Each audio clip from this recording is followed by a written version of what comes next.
is Brian Howard. I'm a Calgary realtor who has sold an average of a house a week since moving to this great city in 2003. And this is Calgary Living, Real Estate and Lifestyle. I'm interviewing Calgary's top performers as it relates to living and lifestyle in our great city. Some of the podcasts will be real estate decisions specific, but most will be about life in Calgary and why we choose to live here, or at least why you should visit. Thanks for tuning in.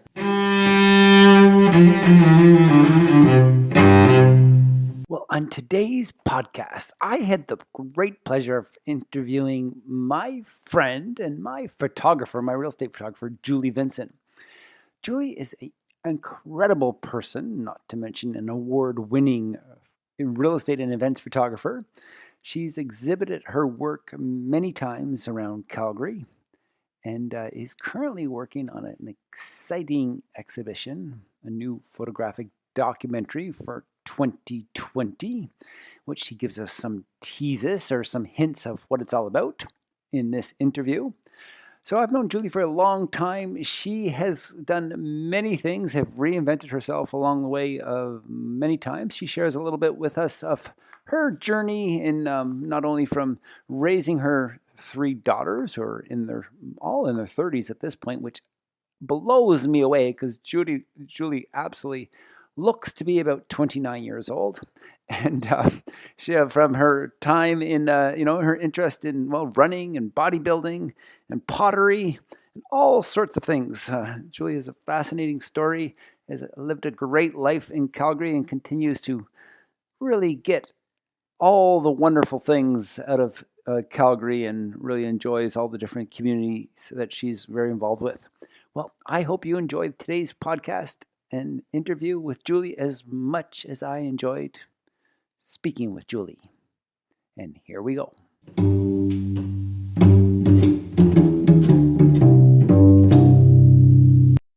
Tell our audience a little bit about your current situation, your current interest, and a little bit about what you're doing right now. What's getting you excited? What's keeping you excited?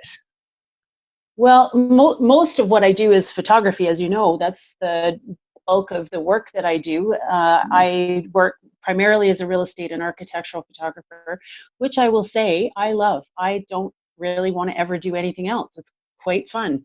In conjunction with that, you know that I've had 9 gallery exhibitions, and I'm just working on a new project that I'm not going to tell you about, not the details I won't tell you, but I have something in my brain that I've wanted to do for quite a long time, and I'm going to dive into that this year. So Wow. I believe that I'm going to be able to have it up sometime around August or September this year, and I'll tell you more at another time. Wow, so it's exciting. That's and that's a photographic kind of documentary. I think I've been hinted at. Is that correct? Is that a hint? Yes, yeah. It'll be a photographic documentary on about people and about some really interesting details about some of these people. I have right now, I think I have 8 people that are participating, and I'm actually looking for 7 more people to come on. So maybe at the end of this show, I'll tell you a little bit more about that and see if we can get some more collaborators. It's exciting. We'll give it some thought as we move along. Julie, you've done a lot of things. You're a published writer, you're bilingual, you're a journalist, you're a great writer, taught classes in photography, sales, business planning, administration, and you're a writer, and you've helped lots of businesses with writing. And then most surprising to me, I was at your studio recently, or not that recently, a year or 2 ago, and you were making beautiful pottery, of which I quickly took a mug, which I said, Julie, bill me, what turned out into a Christmas present. Thank you. I'm still enjoying that mug so much. Oh, you're welcome. Yeah, I went about 3 years ago, actually in February. It'll be 3 years that my daughter and I, Courtney, and I went to Fairview Pottery Studios here in town as a means of, we both wanted to learn pottery, but also so that we could spend a little more time together. And she came with me for about 2 months, I think, and she just did not enjoy it. And I am still there, and Really? I love it. And that it's only been, did you say 3 or 4 years? 3 years. So it'll be in February, yeah. You're doing beautiful work. Oh, thank you. It's a bit of an addiction, I must say. Wow. And I'm surprised you're able to, I mean, do so many things so well. How does a woman do that? How does anyone do that? Well, thank you for saying I do it really well. I think most people in the arts, whatever area of the arts they're in, will usually say, I hope to become very good at some point and, down the road. I really enjoy my work, the work that I do and the projects that we do. I think in the arts, sometimes we have to be careful comparing our work to other people's work, because that can really kill your soul in a way, Mhm. because other people are always going to make absolutely beautiful work. And in whatever area that is, whether that's, painting or sculpture or ceramics or photography, the important thing with that, it's kind of like playing golf. You really must play against yourself to Mhm. become good. And the person, I don't like to use the word competing where it's art, but the person that you're trying to become better than it always has to be yourself. So with me, the things that I do, I mean, the ceramics, the pottery studio, it's very zen. It's quite different from the work I do on the day to day.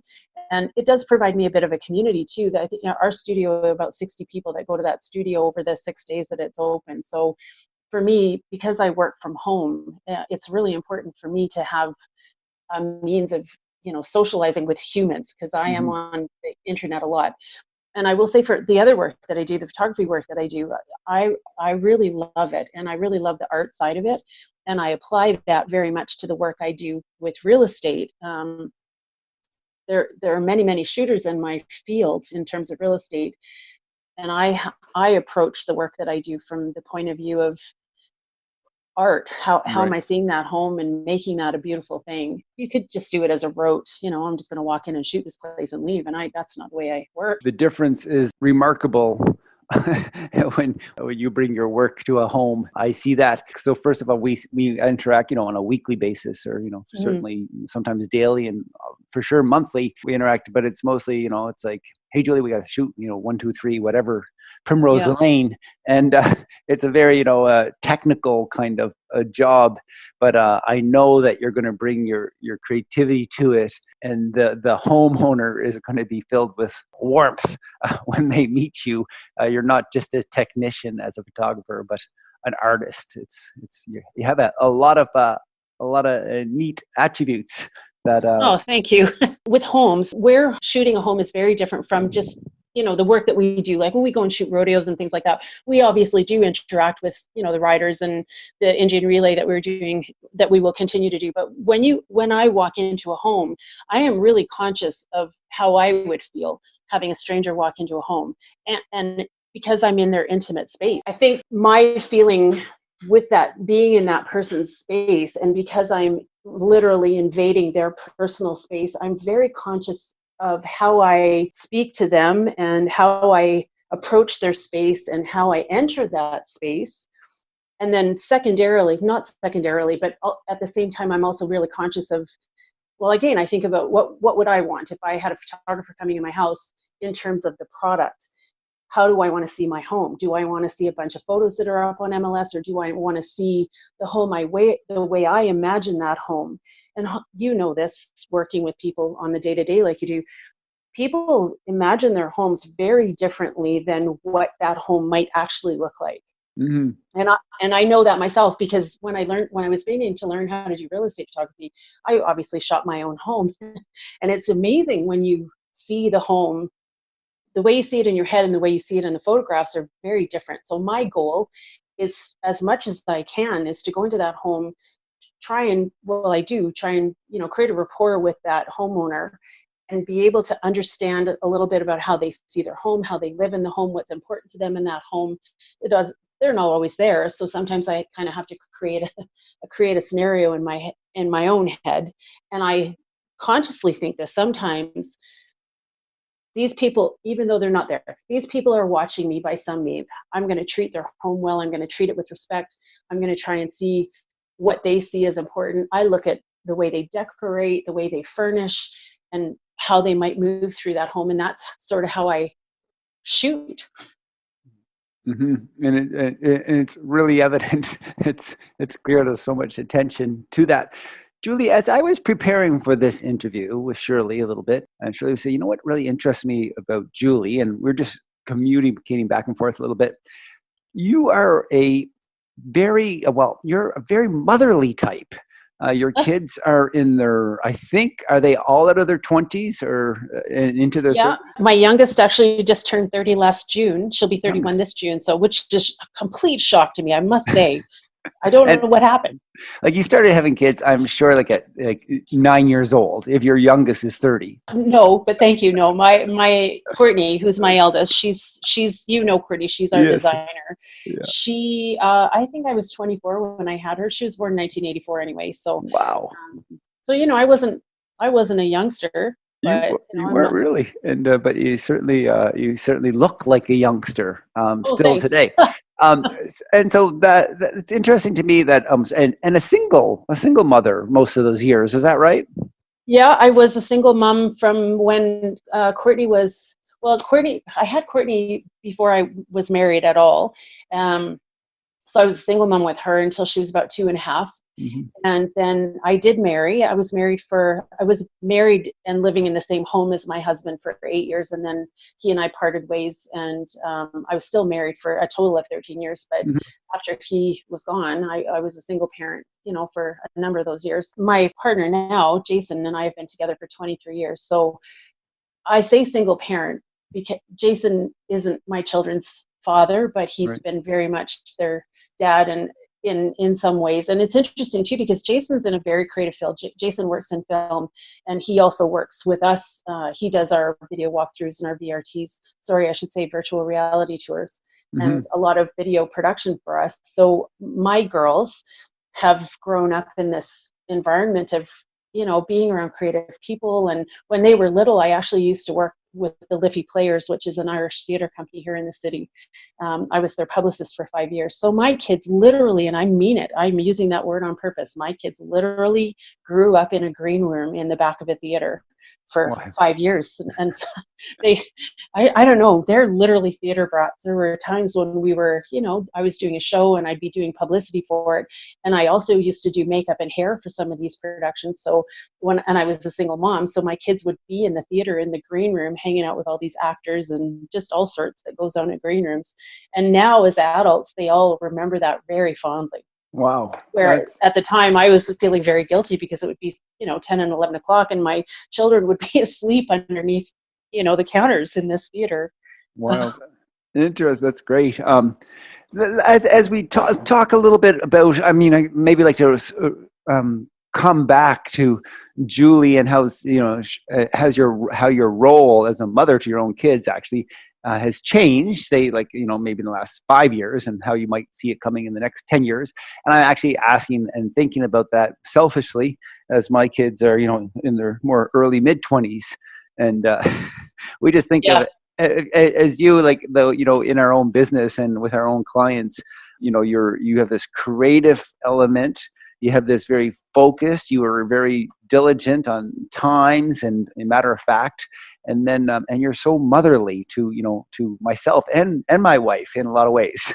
You're a great friend, but Oh, thank you, Brian. with a I mean, I will tell you, I come from an interesting family, and that I won't say very much about that, just to say that my relationships with people, the people that I know now, whether that's business relationships or personal relationships, and with you two, it's you and Shirley, it's a mixture of both of those are really important to me, and for a whole bunch of reasons. One, your business matters to me. I mean, if we're just speaking business wise and the work that I do for you and realtors, my goal is to make my realtors look like rock stars, in the Mhm. sense that they're, what they put on MLS and what they put in their listing sheet, feature sheets, is consistent and beautiful, and that reputation part is important to me, and it flows back to me as well. If you look good, I look good.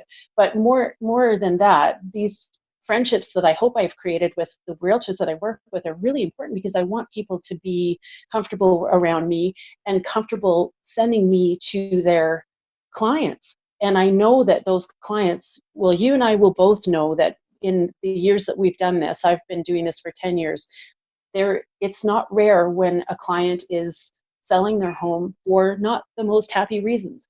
Mm-hmm. And so again, I really seek to find some rapport and some peace with that client, because I walk in there and I represent a reality. I am selling my house for whatever reason. So Mm-hmm. when you say motherly, I just strive to find some common ground with that person so that they can be at peace with me in their house, so that when I produce the photos for their home, they look beautiful, they're happy, they see the house the way, they want to see it. You look good, your real estate marketing looks amazing. Mm-hmm. And they are left with an impression that I didn't invade their space, that obviously I'm not going to become friends with them per se, but I want them to feel like I spoke to them as a friend would. Mm-hmm. Because it can be terrible. Sometimes it's great fun for people to sell houses, and even then I want to share in that with them. If they're having a great time and they're off to a great adventure, well, great, I want to have a conversation with them on that level. But when it's not the most pleasant event for them, I also want to leave them feeling at peace. And we see that over and over and over again. Thank you, Julie. Julie, you're welcome. What most strikes you about living in Calgary?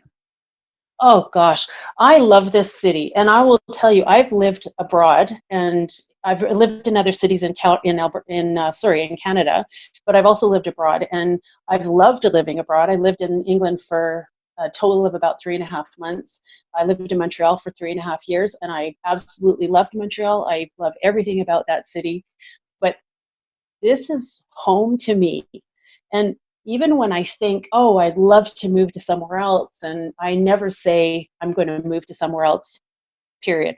I would like to move to somewhere else for a year, but I would always want to come back here. This is my home. This city, I guess because I've traveled enough to see what other places are like, I can say categorically, this is a very safe city. It's a very clean city. We have, like all big cities, we have our struggles with the city financing all the things that a city needs to finance, but on balance, this city is very stable and safe and beautiful and clean. And further to that, because we live at the latitude that we live in, we are blessed with beautiful summers, beautiful winters. We can get out of town easily. If you're seeking some snow and it's June, well, it's beautiful in Calgary. You drive an hour and 10 minutes to the west and you're in snow up to your knees. Yes, yeah. We years ago, Clint Eastwood was out here doing a film. I think it was called The Unforgiven, and that was a comment that he made, was you can drive 50 kilometers in any direction and find any location you need. Right. So, and I say that because I'm sort of linked to people who work in film, so I appreciate the city from that point of view as well. Right. And for me, like anytime I want to go and shoot something that's not city, literally 10 minutes away from here, I can be shooting stuff that looks like you're way off in the boonies, and you're not actually. Exactly. It's a great city. It is. How did you come to live in Calgary? I think I know, but tell our listeners. I was born here. I'm a native. I was born here. So my mom and dad, my dad is from Halifax. My dad's passed away, but anyways, my dad's from Halifax, and my mom is from the Annapolis Valley. She's from a very small place called Harborville, which is close to Berwick, which is close to Wolfville. Most people know where Wolfville is in Nova Scotia. Yeah. And they met at Acadia University in Nova Scotia, and they decided that they were both of them teachers at the time, and they would have better opportunities out here because the city was growing so much. So out they came, 1951. Huh. And they both worked. My mom taught at both of my parents taught at a variety of schools. My mom taught at Rideau, and my dad was at a bunch of places and ended up being a principal. But so yeah, and I was born here. Like, I've never known anything different. Interesting. Growing up here in the 60s was super cool. It was a neat city to live in then. So was your mom and dad coming from the East Coast? Were they from big families? Lots of brothers and sisters? No, actually, no. My dad's a preacher's kid. He had 2 sisters, and my mom had 1 brother. And so, yeah, really tiny families. And it's really sad, most of my relatives are gone. Although I will say that I have a really, really deep love for the place that my mom comes from in Nova Scotia. I'm not born there. I've come from Calgary, but I will often say to people, if we're going down east, I will often say we're going home for a visit, Oh, you say that because too. Yeah. yeah, even though I'm from here, Nova Scotia has that place in particular is so deep in my DNA that see, it makes me really teary. I Interesting. really love it there. I, It's I kind mm, of know that and knew that about you.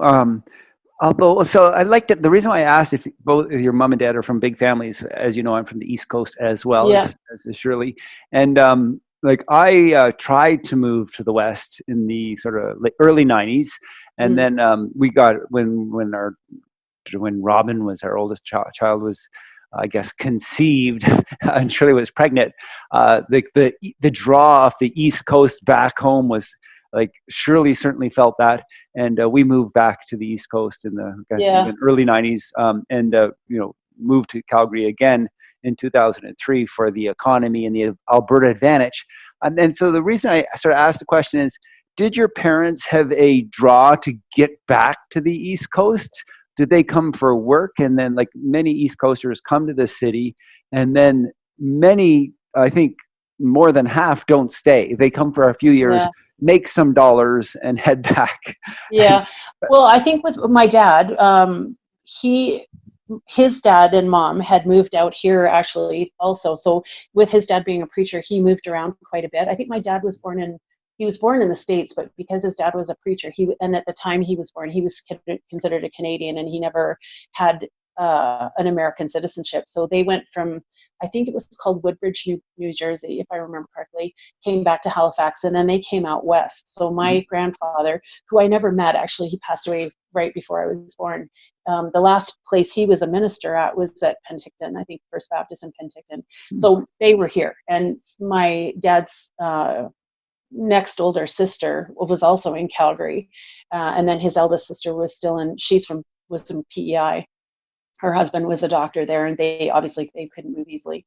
My mother, though, I don't want to speak for her, but from what I've heard from her over the years, I don't believe my mom enjoyed being from a very small town. I think she wanted to be from a bigger town. It mattered a lot to her to have some more profile, and where she comes from was at the time literally just her family. Like either they were the Byzantines or they were the Daniels people, and all of those are related. And I think she sort of was pleased to escape to a larger center. And then I see. they both worked here, and they both had really excellent jobs. My mom actually stopped teaching for a number of years after she had me, but my dad carried on, and he became an assistant principal, and then he became a principal and was the principal at John A. Macdonald until he retired in 1989, and then he actually became a politician.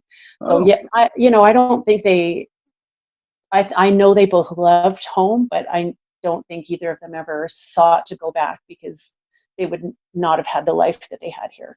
right. Interesting. Good.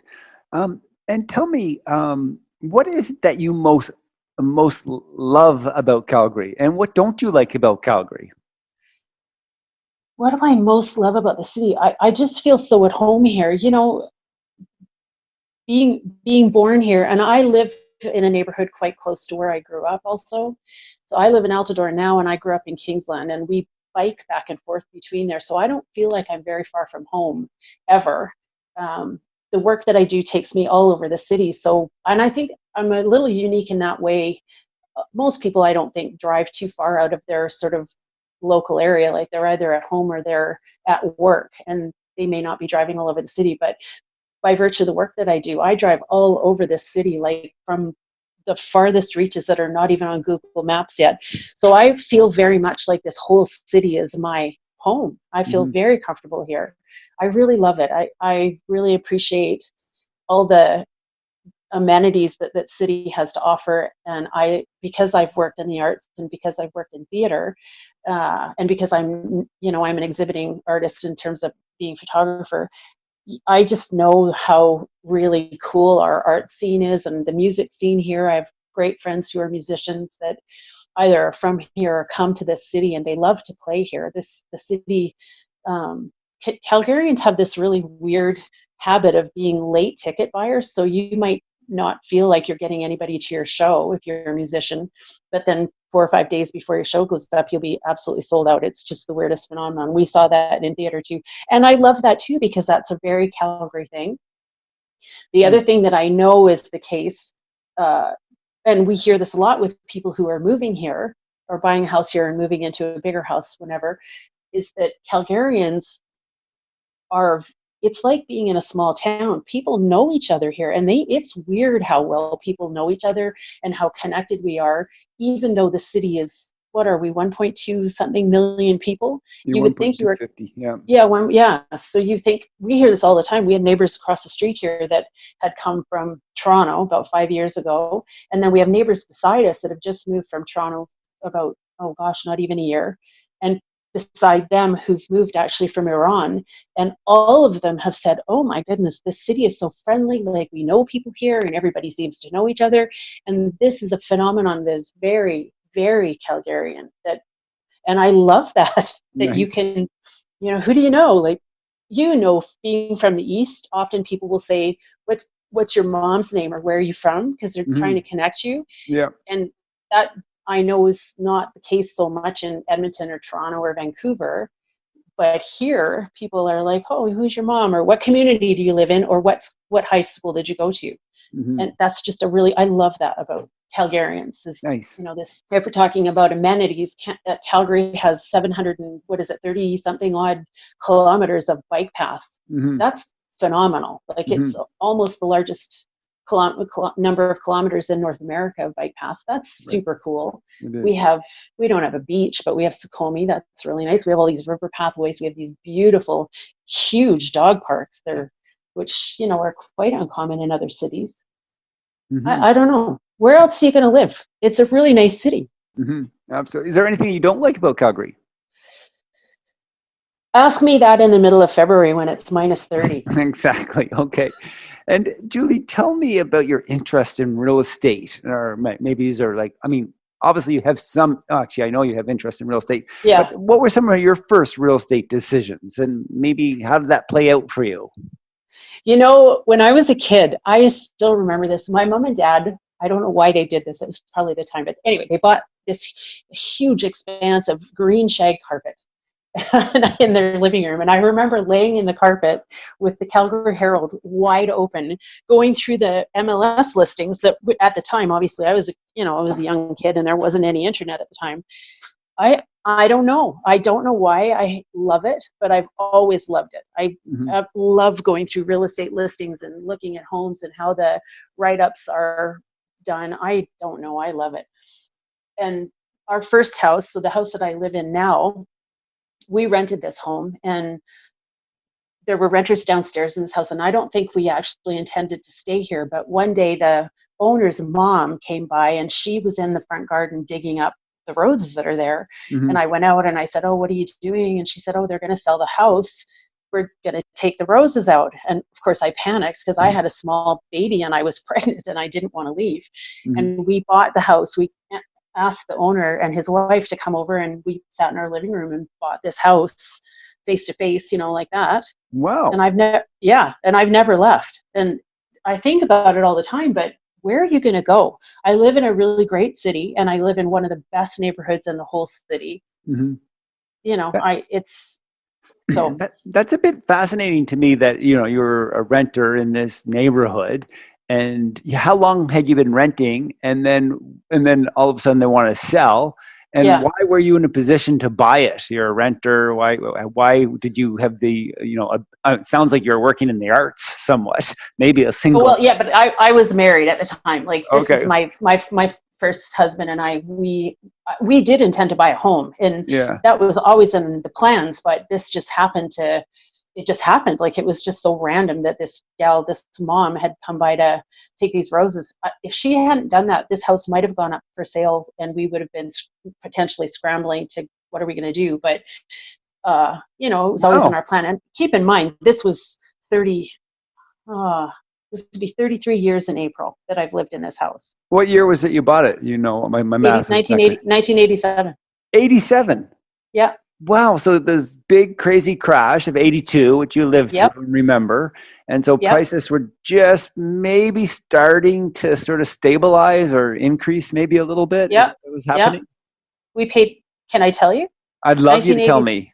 we, oh, I'll just give you the preamble, because when my kids were in school, that was in a bit of that would have been also the early 80s, Yeah. well, mid 80s, I guess. And, we'd say to people, oh, we live in Altadore. Well, the army was still here. And this was still a kind of lower middle class. These homes were the homes that the army people would come out of once they left the army. They would come from what we called the MQs, the Mm-hmm. military quarters, over onto this side of 20th. So these are all these tiny little bungalows, 1,000 square feet, they're kind of cookie cutter. Mm-hmm. So we paid $87,000 for this house in 1987. And we Wow. did not have any intention of staying here. We Yeah. well, we'll buy it, we'll move out in whatever time. But life happened. And by life, I mean, the dissolution of a marriage can really, really throw your plans into, a bit of a whirlwind. So, uh, because I needed stability for my kids, I Right. chose to stay here. And he moved on, and he actually left the country. And it sounds terrible, doesn't it? He left the country, anyways, whatever. No, And sounds because normal. I really needed my kids to have stability. I think it's so important for children to have stability, and so I didn't want to uproot them because they'd already, been uprooted emotionally by, the dissolution of the marriage. Mm-hmm. So here I am, 33 years later. We have renovated, but I love this house. I love the street I live on. The community is amazing, and it's Mm-hmm. becoming more and more amazing. The city has tons of plans for this neighborhood and upgrading 33rd Avenue. There's going to be some very major upgrades to that route, Mm-hmm. and that's bringing business here. And it's, we have this great street festival in the summertime.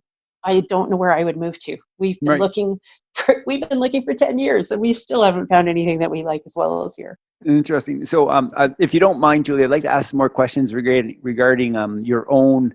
Well, actually, around your housing and as your husband left in that year, and then getting on to how many times or like have you thought about offers that have come to you to your home. I'd like to talk about that as well. So going back, you bought in 87 and Yeah. then, the marriage, ended at some point, I guess probably within 10 years. So by 97.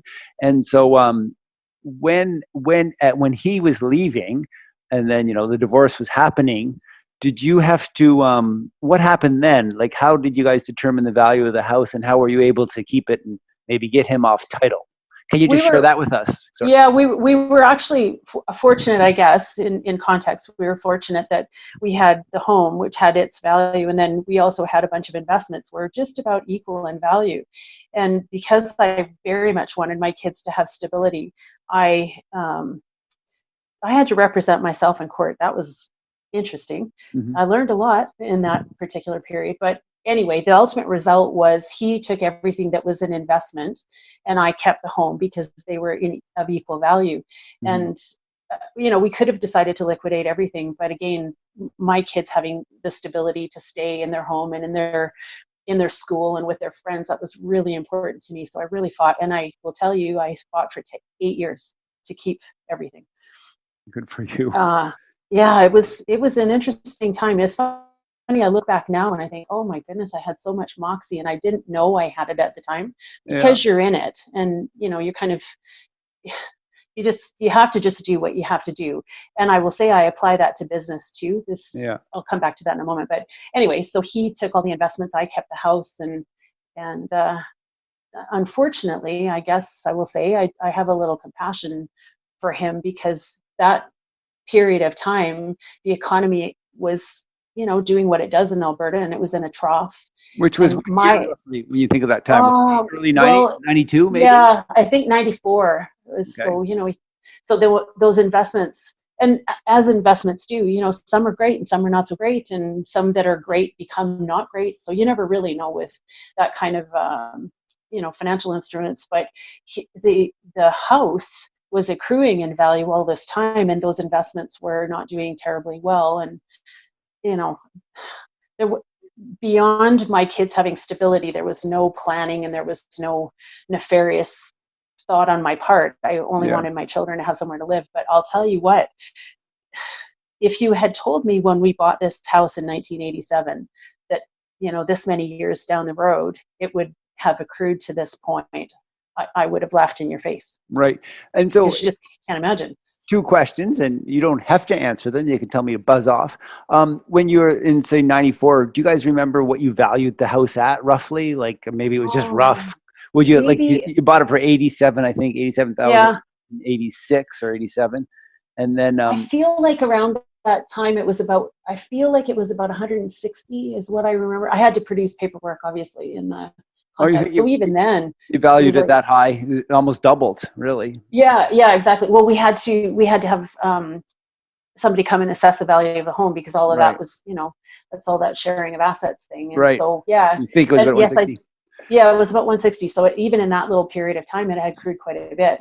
And then I think maybe 5 or 6 years later, you get your yearly property tax report, Yeah. and it had gone up to 325, and I thought I was floating in money. It was really Right. funny. So, so two, Now it's another, it's a little more than double that, but well, yeah. So, I mean, I think it was maybe 2 years ago, and you don't have to tell, but you were offered from a builder to tear the house down. Would you mhm. would you share with us the number that was kind of presented? It Was was it? it well, it was quite a lot, and it was over 800,000. And I'm telling you what, when they offered me that money, I took a breath. Like, I was shocked, and Yeah. we couldn't, just in context, the builder wanted to do what they call what do they call that? Infills, right? Yeah, they wanted to do infills, and I think they wanted to do what they call an assembly. So they wanted to buy my lot and the Yeah. lot that is south of me, and they did really want to go forward, but they had such a short timeline that they were only able to give us not even a day's lead, and so I wasn't able to take the offer, Hmm. just because the timeline was too short. But I was just gobsmacked, and things have changed now, of course, because the economy in the province is doing what it does Right. in this province. And that money, I'm sure, a couple of years down the road from now, maybe we'll get a similar offer. But in retrospect, we had terrible neighbors to the south of us in this house that was torn down. Yeah. Awful. It was very unpleasant for the last couple of years. Yeah. But now we have this beautiful new build next door, and we have these amazing neighbors, and I don't want to leave my neighbors. That's great. So, the economy stinks right now, but my neighbors are amazing. So, it's all good. And I will say, in this community, in my street, the woman that lives across the street from me, the woman who lives across on the corner, Mhm. and 2 or 3 neighbors down the road are all the same neighbors that we've lived with since we've been here. So Amazing. there's something to be said for the stability of our street anyway. That's great. Yeah. How about the boom bust economy of Calgary? How do you cope with it? And Julie, do you save for a rainy day, or how does the boom bust affect your mindset? It affects my mindset. And I think this year in particular has been really, really hard for most people. I know that it's affected, in the real estate community. I know it's affected people a lot. One of the people I work with quite often, I had coffee with him a little while ago, and he said their brokerage, which is quite a large brokerage, but they'd seen about an almost 12% decrease in the number of realtors that they have. Mhm. And that affects me just on a personal level, because I know a lot of those people, and they're struggling, and it's rough, and people are really having to think about, what am I going to do now, and am I leaving my profession? And for people who love it, that's a tough decision, because it's not like, well, I don't like it anymore, I gotta go. uh, where it relates to me, I'm not much of a spender anyway. I have a really good understanding, for me, of what I need and what I want, and I don't have a lot of wants. I have a home that I'm very comfortable in. I have a vehicle that runs just great. I have 3 happy, healthy kids. We are able to travel when not we don't travel as much as we maybe will in a few years, but we travel when we want to. And I'm very inclined to be very careful with how I manage my money. So, I come from a finance background, right? Mhm.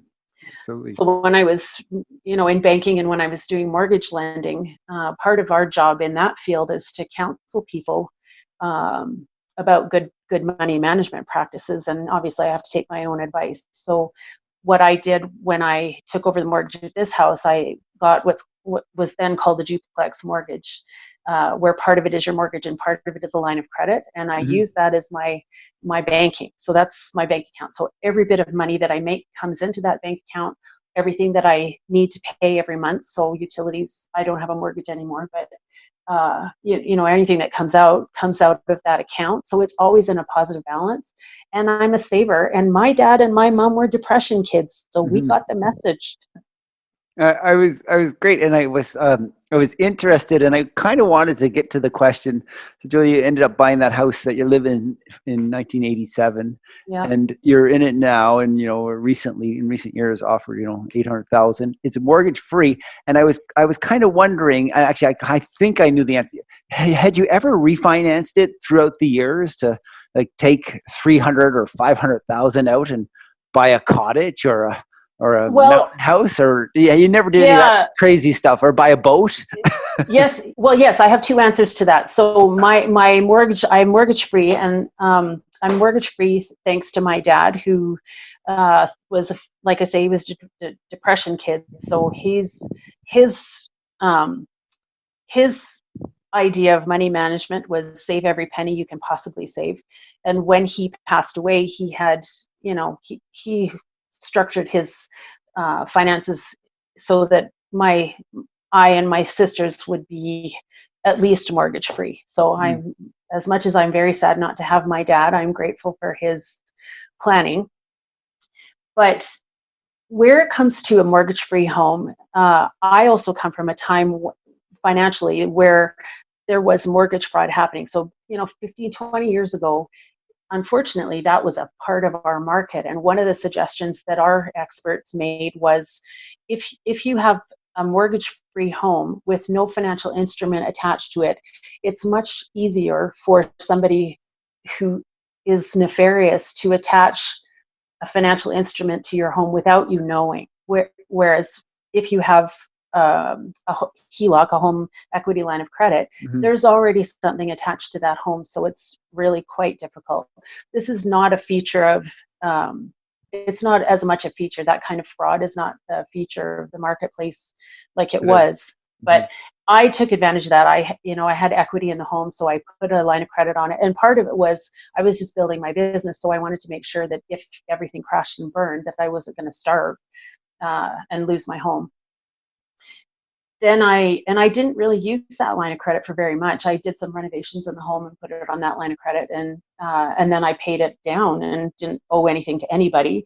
And then my eldest daughter wanted to buy a house, and see, I'm very proud of this. My three daughters, my husband, and I, are my now husband, we're all self-employed. So when you go to the bank as a self-employed person, in Courtney's case, the bank's like, no, thank you. Yeah. So I'm glad I have this line of credit, because we were able to put her condo on my line of credit, and she pays that obviously, but Nice. but yeah, no, I've thought about refinancing and having more money in that line of credit, but I don't need it, so I Hmm. haven't done it. Good for you. That's great. But Um, yeah, I'd love a cottage really? Okay, good. in Um, Tokyo. in Tokyo, yes, yeah. You did a photography exhibit from Yeah, your travel to Tokyo. That's yeah. great. Julie, tell me what being of service meant in your household growing up, and what were your jobs around the house? Did you have to do dishes or the garbage, or did you have to cut the grass? Yeah, as a single person, obviously, yeah, all of that stuff fell to me. But, and I will say this, I hope parents listen to me. It's really important for kids to understand that they live in the home and that they're part of the family, and that the house and the yard and all of that stuff belongs to everybody in that family. So, the next step to that as well, I live here, and this is I have responsibility for this place. So, my kids learned to do a lot of things around the house when they were really little. So partly because I think that's important for kids to do that, but partly because I needed help. So, my kids, when they were, I don't know, 6 or 7 or 8 years old, they were quite capable of coming home from school and getting in the fridge and making themselves a snack. And to me, the extension of that is, hey, when you're getting ready for school in the morning, you need to pack yourself a lunch. Yes, I'll help you, but obviously if you can do it after school, you can do it in the morning. And then I taught my kids how to do their own laundry when they were quite young, because why not? It's like turn the button and pull it out. It's not difficult for kids to do that.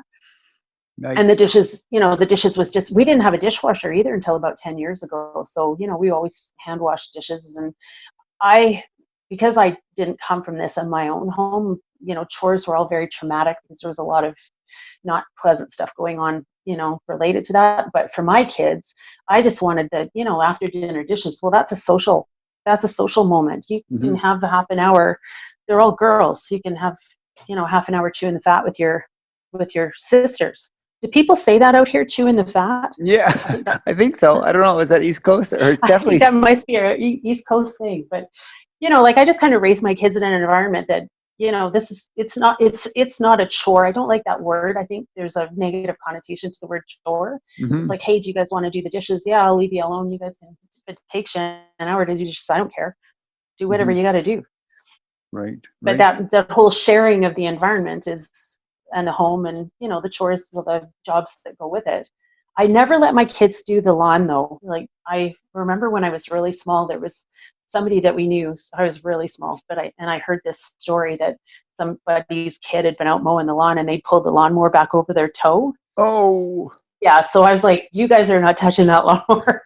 So who cut the grass? Me. Oh, right. Okay, good. Yeah.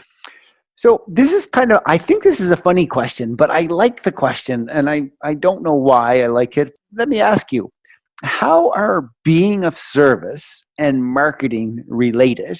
I think of you as social savvy, Julie. On a scale of 1 to 10, how would you grade yourself as being, social savvy? And what are your current interests in marketing? Can you, those are kind of 3 questions. Can you kind of pull something together for our listeners? Yeah, well, with marketing, it's funny. I see a lot of marketing, I'm on LinkedIn and all those resources, and I see a lot of marketing that is, how can I say? I don't want to insult anybody, obviously, but sometimes I see that marketing is very look at me. Mm-hmm. And,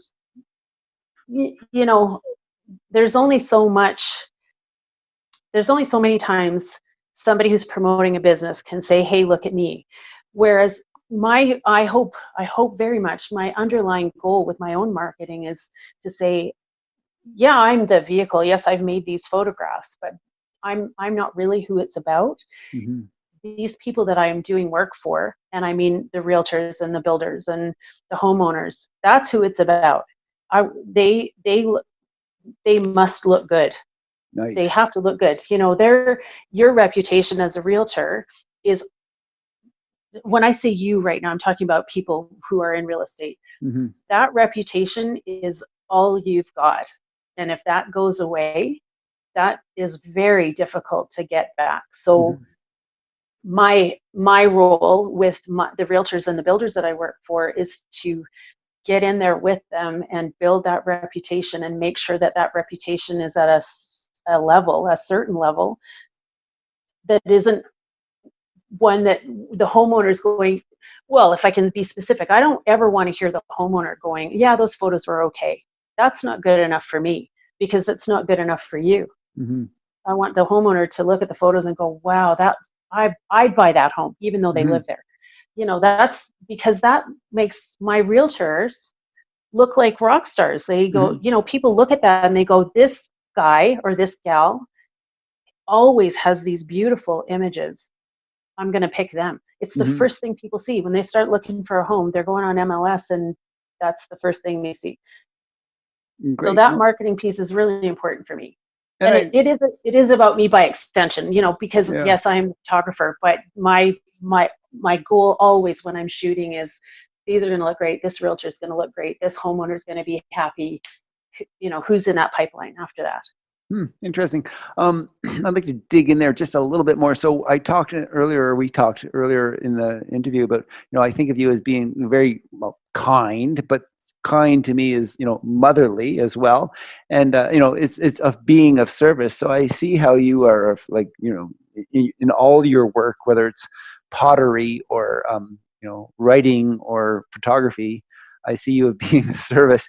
And so I said, I feel that you are social savvy, somewhat. I don't think of you as like over the top, but what are your current interests in marketing? Do you have any if someone asked me that question, well, actually, I guess I would have an answer. Do you have an answer for that? What are your current interests in marketing? I'm actually really fascinated with social media because it's in a really interesting place. So I obviously use social media a lot. I've been on Facebook since I think about 3 months after it launched, which is so weird when I think about it.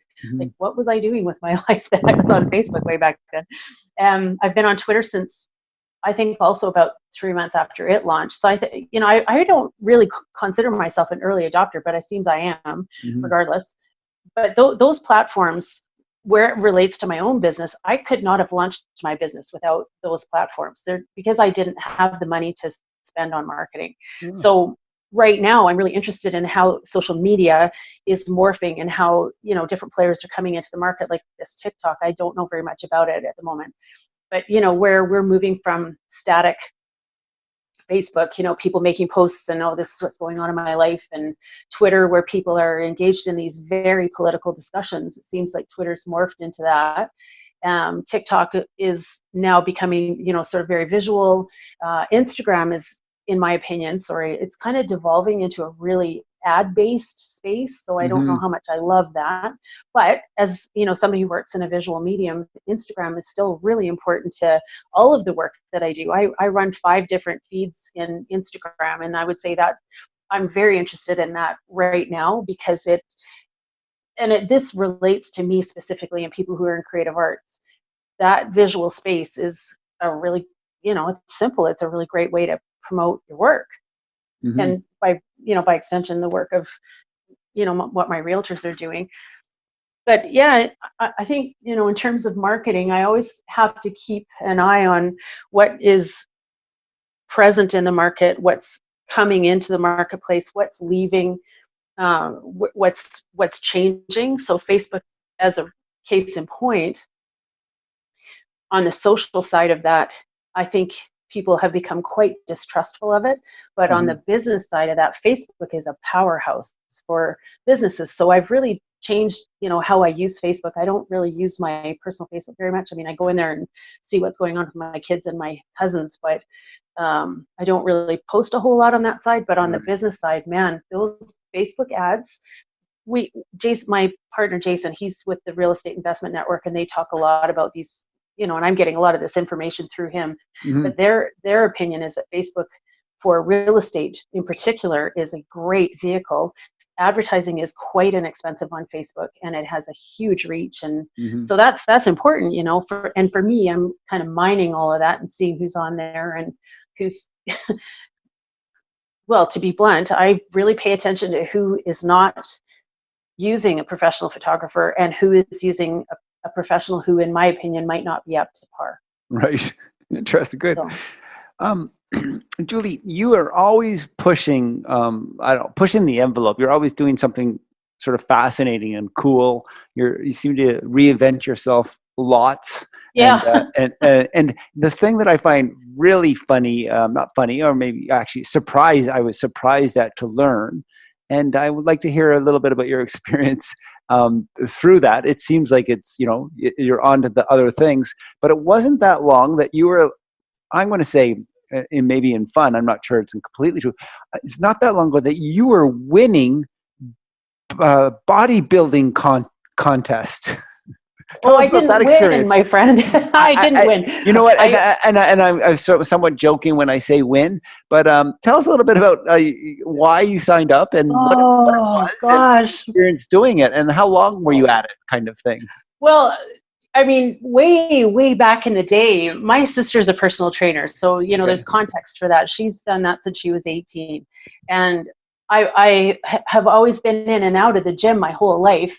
And I did want to, I thought about it way back, but when you have 3 little kids at home, it just isn't happening, right? There's just no way.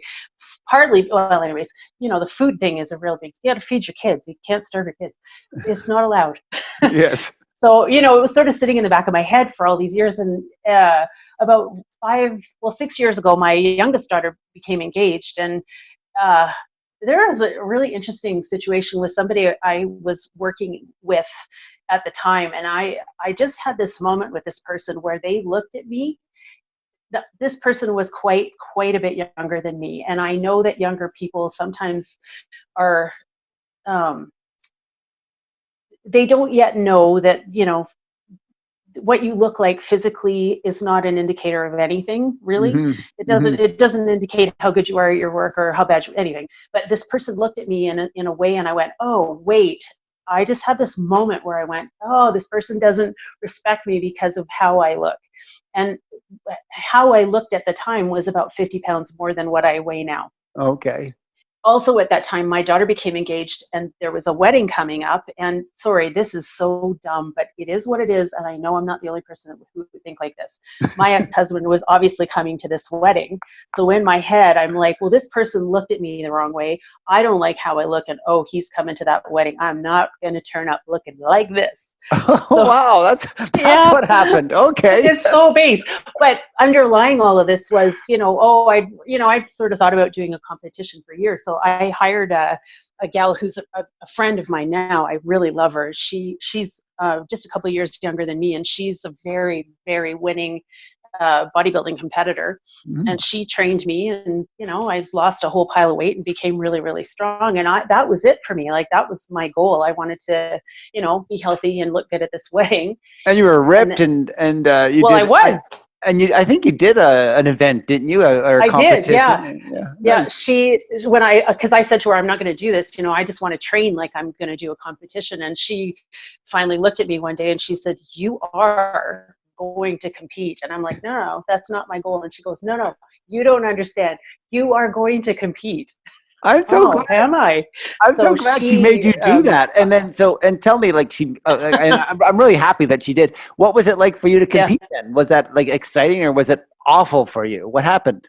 It was all of those things. I don't know if I didn't know what to expect, obviously, because I'd never done anything like that before. I mean, her name's Gloria Moninger. She's a trainer here in town, and she has done this so often. So she told me as much as she could what to expect. But it's like having a baby. You can read 80 books, and then you have this baby, and it's not the baby that was in the book. So it's the same thing when you go and do a fitness competition like that. You know everything that will probably happen, but the reality of being there is so weird. Like, it's so weird. Like, okay, so I'm going to try and make this very visual because this is an audio format. So everybody who competes has to have a spray tan, and with the exception of people who are already very dark skinned, but Yeah. light skinned and white skinned people, under those lights, we look like we're dead. So they spray tan you. So can you imagine, you walk into basically a huge hotel room that has been stripped of all its furniture, and the walls are covered in black vinyl, I guess. It looks like a scene from Dexter. And in this particular room, there were all these little tents. They're like a single person tent that you stand up. They're change room tents, right? Yeah. Yeah. And they're kind of arranged in a circle. So it's so strange. And that inside every one of those tents, there's somebody naked. And they're not, it's like everybody. It's not like this room's for guys and this is for girls. Everybody Right. is inside those tents. And then you've got this person who you don't know who's standing there with this, basically spray gun, spraying you all brown. And there Yeah. are points where they say, can you, anyway, you kind of have to suspend your whole feeling of indignation, because they're Yeah. going to want to spray you in places that usually a lot of people don't get to see. Right. Right. So that was really weird. That was super weird. That was, I think, of all the things that happened in the competition, that getting the spray tan was like, okay, forget it. I'm right. That's funny. It was weird. It was super strange. And then you walk onto the stage and you're with all these other people. And it was my first competition. I was 50. How old was I? 57 at the time, I think. No, 56 maybe. Yeah. So I was competing in a class of women my age, but still you're surrounded by all these young, very, very fit women. And, so it's kind of, oh gosh, you just kind of have to take a breath and just go out there and do it. And in my case, it was a bucket list item. It's not necessarily something that I would pursue, and I'm glad I did it, because for me, that took a lot of guts for me to, step onto a stage wearing that little tiny bikini that you get to wear. Holy crap, those things are small. Interesting. But after that, you kind of go, like, I've done that. I can I think it really changed how I feel about myself, and in terms of my confidence. I sometimes think back to that. If I Good. can walk out onto a stage wearing almost nothing in front of a theater full of full strangers. And flex your muscles. Yeah. I think it's great. Actually, Oh, because you did that, and I think at the time I met like a couple others, maybe like a guy like who was doing it, and I was just blown away. So I actually about 2 or 3 years ago, I went down that road thinking, okay, I'm going to maybe try to do this and maybe set it as a goal, but I just couldn't do it. Like I couldn't go to the gym and make myself look like basically I couldn't exercise to make my body look better. I yeah. I exercise mostly for mental health, but Yeah. and so I still would love to do it. I would still love to train for like a year or something to make my body look good, to go on stage and compete. I mean, it would be Yeah. just totally out of my realm of anything that I would ever think of myself doing. So it'd be like a scary thing to try just for fun. So I You know, totally admire you for doing it. oh, thanks. It's interesting that you say scary thing, because it is, scary, not like a, haunted house, but for me, it was so outside of my comfort zone. But having done that and stepping, people always say, do something that scares you, Yeah, because it impacts my life in the way that there are lots of things that I'm no longer afraid of. right. I think it's So, great. If and like then, if I could pick one thing that would scare me, it would be doing something like that. yeah, and I mean, that's really why I did it. I mean, I Yeah, needed to, for sure, because I yeah, had got to a point where I was not actually healthy. So part of yeah. it was just I needed to be more healthy. But when my trainer Gloria said, "Hey, listen, you've got this far. You've done all this work for what at that point it was probably almost a year and a half." She's like, "This is your opportunity to get out on the stage and say, look what I did." And I didn't know anybody there, so it didn't matter about that. Jason was there, obviously, but it was just important for me to have that closure to say, yes, I've done this. Yeah. And it's just, if anybody's curious about the process, if you're in, if you're not super super overweight, like if you have 100 pounds to lose, do that first. But the training for that kind of competition, you can do it in about 16 weeks. A lot of Wow, people do that's it. a couple a Wow. year. With the caveat that you should expect to be in the gym for up to 90 minutes, probably 6 times a week. But it's Wow. only 16 weeks. Like, it's only 16 weeks. It's Yeah. not long. It's We'll not forever. we'll include some sort of links in the show notes for listeners to kind of go if anyone's interested in going down that path. Julie, I Yeah. asked you prior to this interview to share some photos with you. Your pro photo as well as a few others of you having fun. I did Uh-huh. see the photo in you in the bikini flexing your muscles. Would you That's share one right. with us? Can we have No. one? No way. Because I think No. I remember seeing one years ago and I was like shocked and blown away, and it was beautiful. So, but we're not getting. It's an interesting thing with that. So one thing that I did not know, and I didn't know to ask, Yeah, was what happens after. Because when you're training, and if you're me, where I lost a ton of weight and then I yeah, did this competition, what I didn't know to ask was what happens afterwards when you go from being ridiculously slim, hmm, because you lose all that body fat. You're with women, you're usually somewhere between 13 and 16% body fat, which is very, very little for a woman. And then you go back to being normal. And that was the question I didn't ask. hmm. So, as much as I'm glad to have that photo that I was there, it's hard to, and I think probably for me, it's because I've only done it once. People who Yeah. do this on a regular basis are, they know that they're going to come back to a sort of normal weight.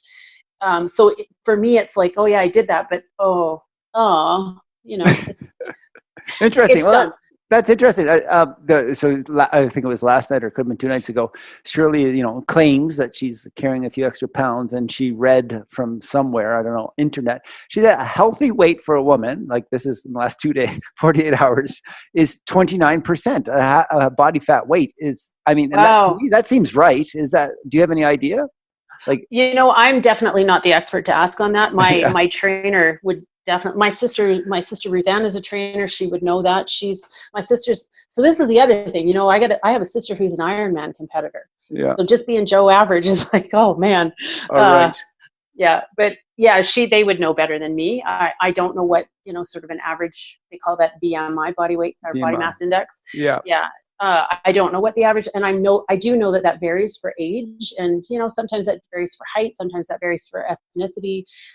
So I Sure. guess the overriding thing is, because we live in a culture that tells us, men and women, how we should look, that can be quite damaging to just how we function on the day to day. And if we're talking about Shirley, who's somebody that your wife Shirley, who I have nothing but respect for, she's extremely good at business. She's a great mom. She's a great partner. She's very well educated, and she's a fantastic musician. So, sort of what she's a lovely looking person too, but what comes to me about Shirley is not how she looks as much as who she is as a person. Oh, of And course. Yeah. so our culture that focuses on what people look like it can be very difficult for, I know for me that, just I have now and again little twinges of dysmorphia.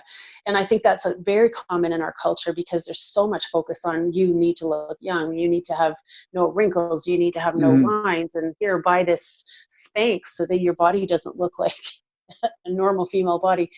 It's I think with my having done that competition, that's one of the things that I've had to take on board is, this is not reality. This Right. 16% body fat, that's not Right. reality. No. It's not. And it's impossible to sustain that. I mean, a person can do that, but you're eating 1,200 calories a day and expending 1,200 calories on top of the 22 that your body needs to live off of. Right. So then Christmas comes along, and what are you going to do? Sit in a corner? Right. No. Okay, good. Julie, this has been really great so far. We probably should bring it towards a close. We don't want to take up too much of our listeners' time. Julie, just a couple more questions. What advice would you give your younger self? Hmm.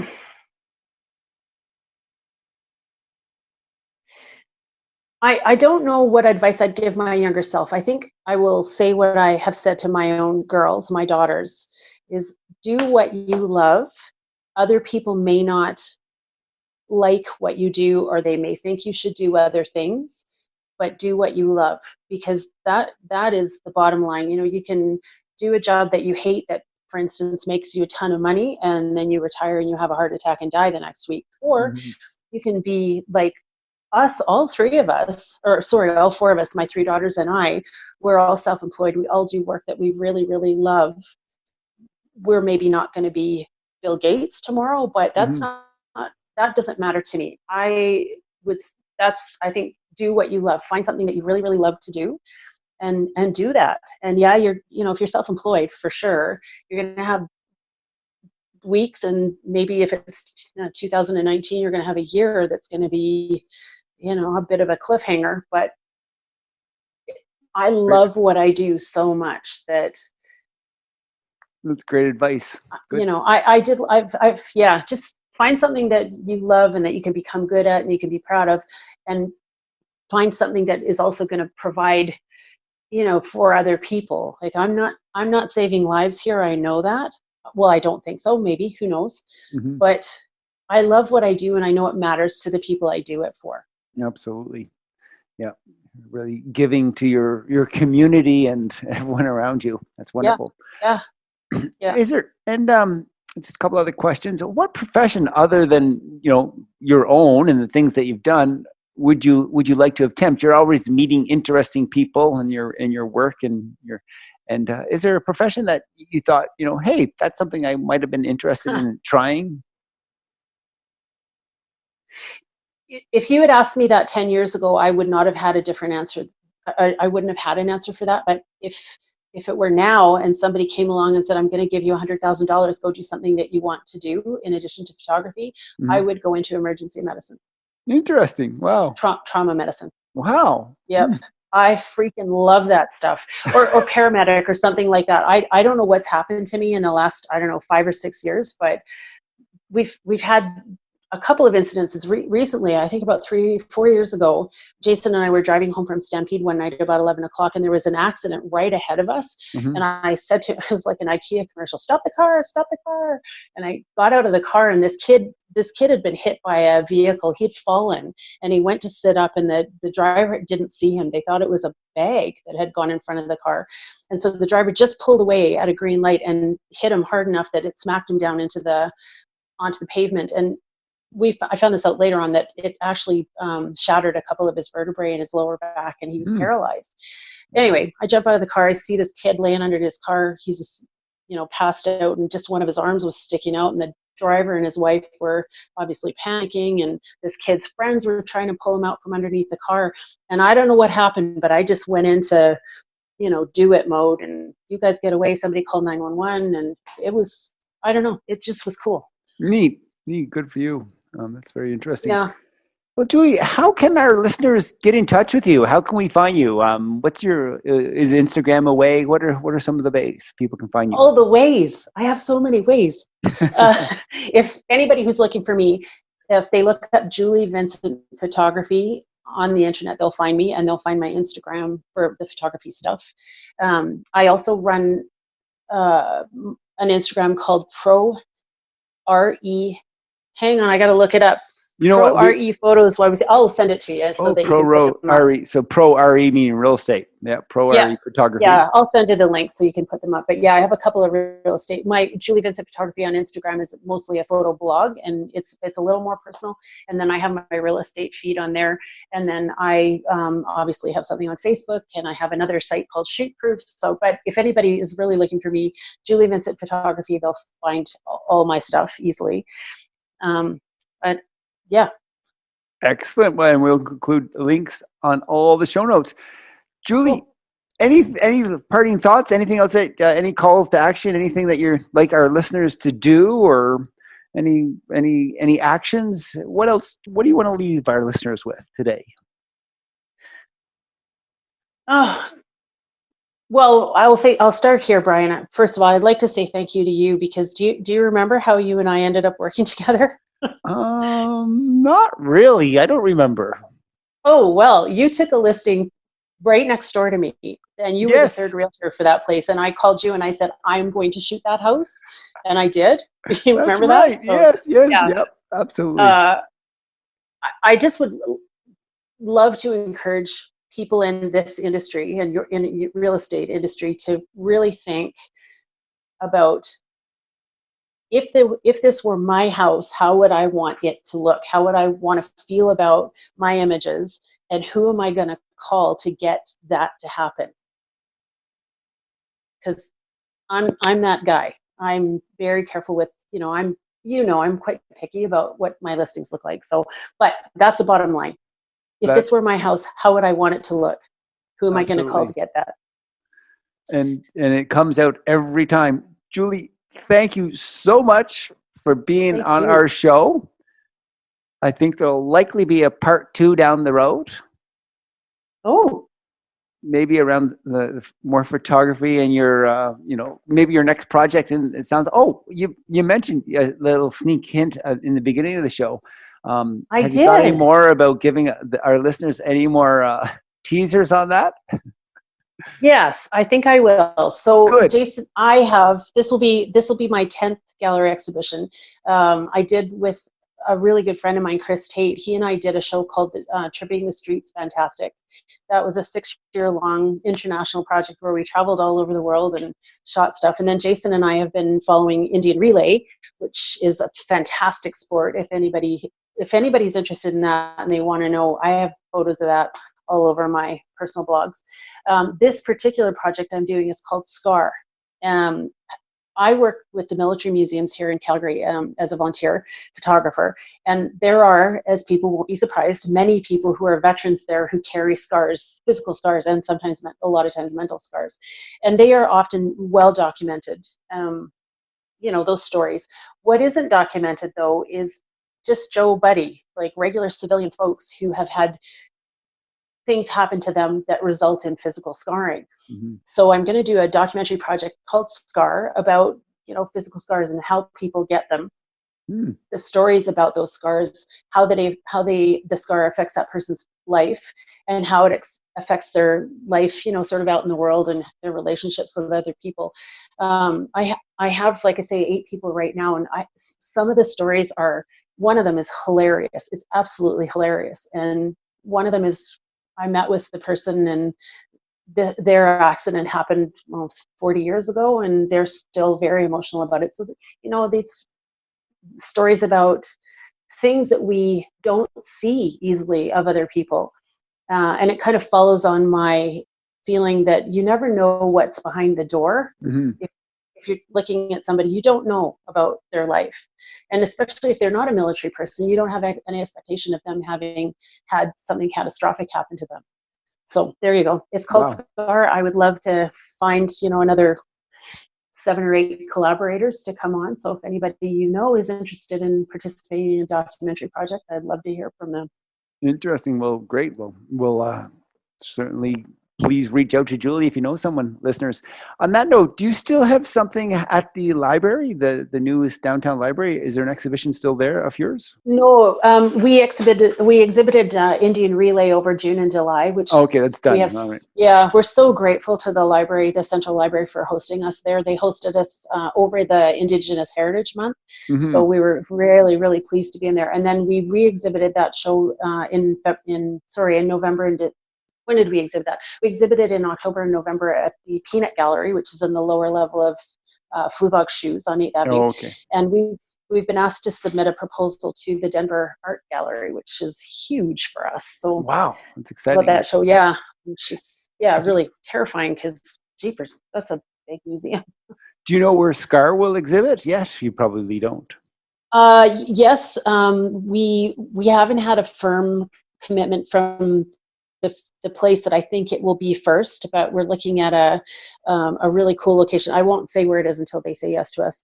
And then we've also had a commitment from the library again and from the Peanut Gallery. So we think that show is going to be up probably three different times in the next year and a half. Great. Well, we'll give you a shout out when the time is right. Julie, thank you so much for being a guest on the show today. And we'll look forward to seeing you again real soon. Thanks, Brian. Thank you very much. I'm really pleased to be with you. Well, that wraps up today's podcast. I hope you've enjoyed this interview as much as I've enjoyed getting to know Julie just a little bit better. If you have thoughts or suggestions on who might be a good collaborator with Julie on her next project, her photographic documentary entitled Scar, I'm sure she'd love if you reach out to her. And of course, if you have questions on real estate, please reach out to your sponsor, me, Brian Howard. If you have questions at all on Calgary real estate or need to sell or buy a home, we would love to help. And finally, who do you know who should be in this podcast? They launch every Monday for at least the next 90 Mondays. I'm not